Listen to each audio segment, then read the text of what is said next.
Je m'appelle Sun Jinwoo. De tous les membres de l'organisation, je suis le chasseur le plus faible, durant le plus faible. Je n'avais jamais imaginé qu'une chose pareille puisse m'arriver. Bordel!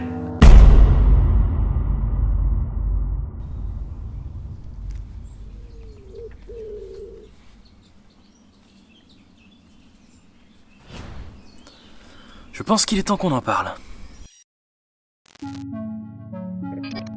10 ans auparavant, des portails ont commencé à apparaître un peu partout dans le monde. Ces derniers ont la particularité de connecter le monde à d'autres dimensions, donjons ou mondes parallèles. À ce moment-là, l'humanité a dû trouver une parade pour ne pas être massacrée par les monstres qui en sortent. Heureusement, certaines personnes ont développé des capacités afin de pouvoir chasser ces portails. On appelle ceux qui reçoivent un éveil des chasseurs. Sun Jinwoo est considéré comme le plus faible des chasseurs de rang E, et il est le héros de cette histoire. Des chasseurs s'apprêtent à rentrer dans un donjon de rang D. Notre héros en fait partie. Tout le monde semble confiant. Après tout, c'est un donjon assez simple. D'ailleurs, le seul blessé, ce fut notre héros. Enfin, les monstres sont morts. Pourtant, le portail ne s'est toujours pas refermé. C'est donc que le boss est toujours en vie. De plus, les chasseurs ont découvert un nouveau chemin. De base, on ne peut pas l'explorer sans en informer la guilde. Mais vous connaissez les humains, l'appât du gain est trop tentant. Et notre héros a besoin de cet argent pour sa mère. Vous le voyez venir, pas vrai ?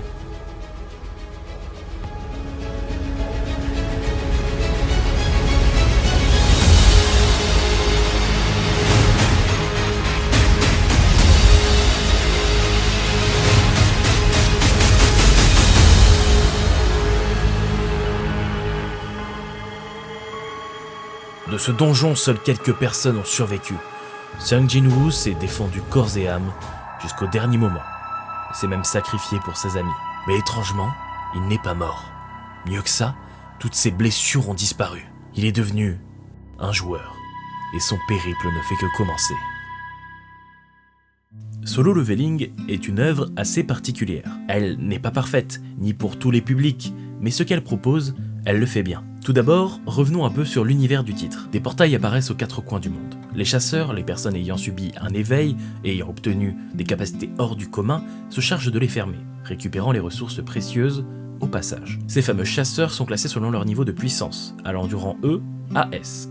Voire plus, mais vous le verrez plus tard. Et les donjons aussi sont classés selon leur niveau de dangerosité. Après la fameuse tragédie qui s'est déroulée dans le donjon de rang D, dont vous avez entendu parler un petit peu plus haut, le héros Sun Jinwoo va voir son quotidien bouleversé par d'innombrables changements. Sa condition de joueur va lui permettre d'évoluer jusqu'à peut-être atteindre une puissance incroyable, alors que normalement, un chasseur ne peut s'améliorer après son éveil, sauf si un double éveil survient. On est dans un cas classique finalement, d'un héros qui évolue à une vitesse démentielle. Mais alors pourquoi Solo Leveling est-il si populaire ? Déjà, la narration, le rythme, on ne s'ennuie jamais.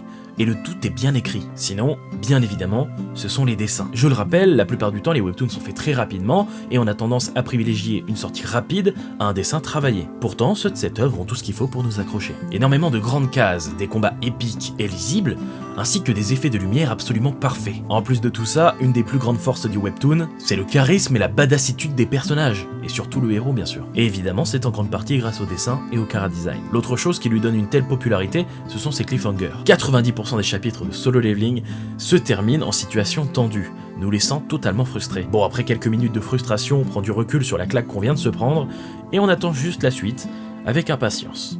Tout le temps. D'ailleurs, pour ce qui est du tome 1 papier, rassurez-vous, la suite est beaucoup plus impressionnante. Parce qu'il est vrai que le début de cette œuvre est loin de refléter ce qui va se passer par la suite. Attention, je ne dis pas que l'introduction est mauvaise, loin de là, c'est juste qu'on peut se faire des idées. En effet, le premier chapitre nous montre un jeune homme impuissant dans un environnement où la force est essentielle. On peut clairement penser qu'on va se diriger vers une critique de la société ou du système menée par le héros, et l'époque contemporaine renforce cette idée. Et pour le coup, ce n'est absolument pas le cas. Solo Leveling n'est pas là pour être original, ni pour nous faire réfléchir ou pour aborder des sujets sombres et controversé. Il existe pour nous faire passer un bon moment, du divertissement à l'état pur. Alors oui, ça ne plaira pas à tout le monde. Si vous cherchez un seinen bien écrit avec des persos profonds, vous ne serez peut-être pas comblé. Mais que ça soit sa narration, ses dessins ou ses personnages, tout est fait pour qu'on prenne notre pied. Et plus on avance, plus on est sous le charme de cette explosion de hype. En termes de scénario, on n'est pas si mal finalement, mais il faudra attendre la saison 2 avant de rentrer dans le vif du sujet. Mais rassurez-vous, même avant ça, vous allez kiffer. Bon, Solo Leveling a très bien marché en Corée, ça vous le savez, mais faisons une petite parenthèse sur l'influence qu'il a eu sur les autres titres. En effet, connaisseurs de webtoon, vous le savez, de depuis Solo Leveling, on a eu une vague monstrueuse de copies du genre. Des portails qui apparaissent dans notre monde, des gens qui développent des pouvoirs surhumains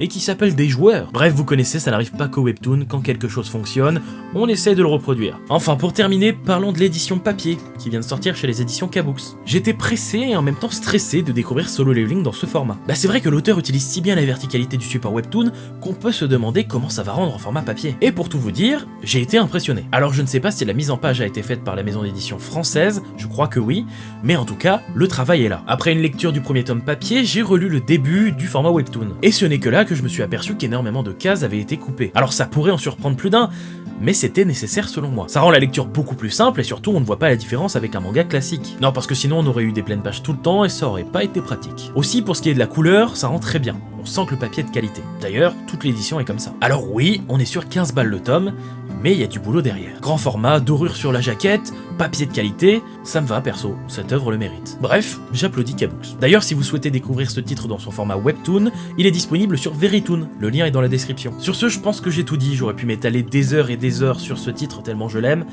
mais voilà, il ne faut pas abuser. N'hésitez pas à mettre ce que vous en avez pensé en commentaire, votre avis m'intéresse, et sur ce, je vous dis à bientôt sur Mangacore. Yosh!